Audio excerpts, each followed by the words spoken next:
Assalamualaikum warahmatullahi wabarakatuh. We from Group 15 will present to you about our assignment, which is Electrical Network System. Assalamualaikum warahmatullahi wabarakatuh to Dr. Sadikin. My name is Izzati. Now I will explain to you the result of part 1. In the frequency domain, first we need to derive the transfer function of the system. To derive the transfer function, we using the mesh analysis method. We need to derive the mesh analysis for each loop. Then we rearrange and simplify the equation. After that, we replace the value of R1, R2, L, and C into the mesh analysis equation. After we obtain the mesh analysis equation, we represent the equation in matrix form. To obtain the transfer function GS, first we need to determine the determinant of A. Then we determine the determinant of A2. We replace VS and 0 inside the second column of the matrix. After that, we determine the I2 by using formula determinant A2 over determinant A. Then we determine the Vout. Vout is the output at the capacitor. So Vout is equal to I2S times Is. Hence, the transfer function of GS is equal to 1 over 2S squared plus S plus 2. Next is the unit step response. For the unit step response, first we need to multiply the transfer function GS with power amplifier. So the formula is GPS equal to GS times with 10 over S plus 10. And then for the feedback transfer function, we assuming K is equal to 1. Then we using formula TPS is equal to GPS over 1 plus GPS times 1. Next, we determine the pole and zero of the system. To determine the pole and zero of the system, we factorize the denominator of the transfer function. This is the pole and zero that we obtain from the factorization.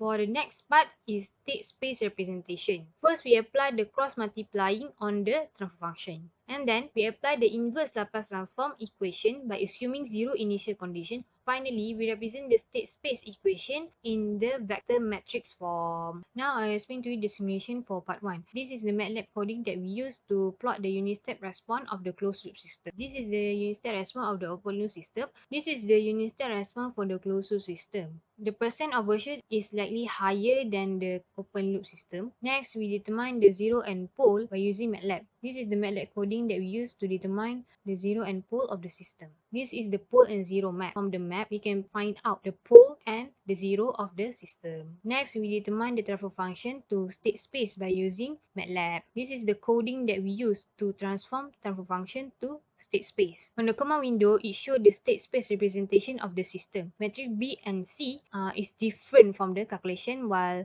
matrix A and D is same as the calculation. After that, we plot the unit step response of the state space. So this is the code to plot the unit step response of the state space. This is the unit step response of the state space. The percent overshoot is 55.1.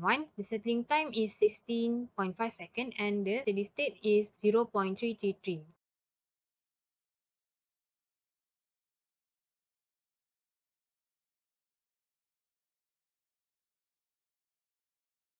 As for the gain compensator, the power amplifier is designed, and then the closed loop system is designed, and then the figure for closed loop system is plotted, and the boot plot of the feedback system is also plotted. This is the coding to design the gain compensator. The next step taken is plotting the T3 and also the board plot for T3. As the code for plotting T1 is run, we will get this graph. The overshoot is 55.1%, the setting time is 60.5 seconds, and the steady state is 0.333. And this is the board plot obtained for T1. This value is then used to find the new K for gain compensator. As the plot for gain compensator is simulated, this graph is obtained.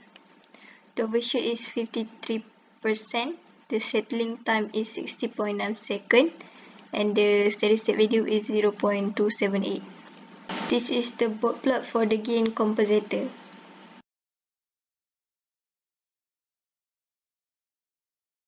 As for the state feedback controller, the coding from before is used, and there's some additional coding, which is the state space conversion.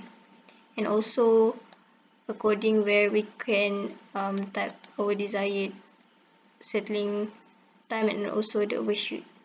The overshoot that we choose is 10 and the settling time is 7.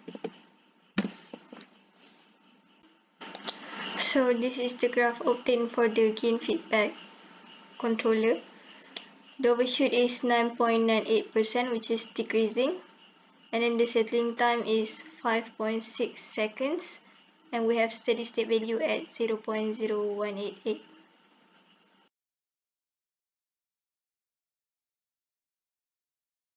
And then Simulink is used to generate the step response. This is the graph obtained using Simulink. We can see that there is some delay. However, the peak and settling value is the same as the one using MATLAB coding. Assalamualaikum warahmatullahi wabarakatuh. I'm Elia and I will explain about calculation in part 2, which is control design. Okay, this is a closed loop transfer function. By using this function, we can get 0 and pole and we get this equation. To calculate overshoot, first we need to find the value of damping, and we assume overshoot is equal to 10%, and we get the answer is 0.5912. To find the phase margin, we put the value of damping that we get into the phase margin equation, and we get 58.60, and last answer is negative 121.40 degrees. This answer is same as we get in MATLAB. Then we use the value of phase angle to find the gain margin at the plot graph. So the value of gain margin in the plot that we get in MATLAB is negative 2.29. By using the value of GM, we can find the value of K, which is 0.7682. Then to design the step feedback controller, we must assume 10 until 20% overshoot and 2 until 12 seconds for settling time. So for overshoot, we choose 10%.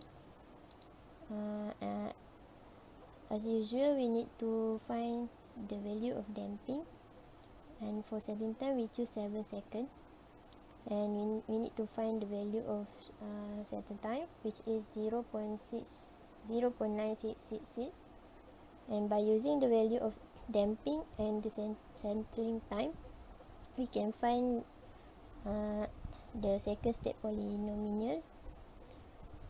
For transfer function, we use 10% for overshoot and 7 seconds for settling time, and we put the transfer function into the metric function, and we get the output y is this. For closed loop system characteristic equation, this is the equation, and then we compare the second step polynomial equation and closed loop system characteristic equation, and we get the value of K3 equal to negative 9.5, K2 equal to negative 4.8571, and K1 equal to negative 14.0657. And then we insert the value of K1, K2, and K3 into this matrix, and we find the output y is this. And finally, you use the equation to find the value of the new transfer function, and we use this equation and find this equation. And lastly, for steady state error, in this section we need to find 0 steady state error. So this is the equation for steady state error, and we find the value is infinity. That's all from us. Thank you.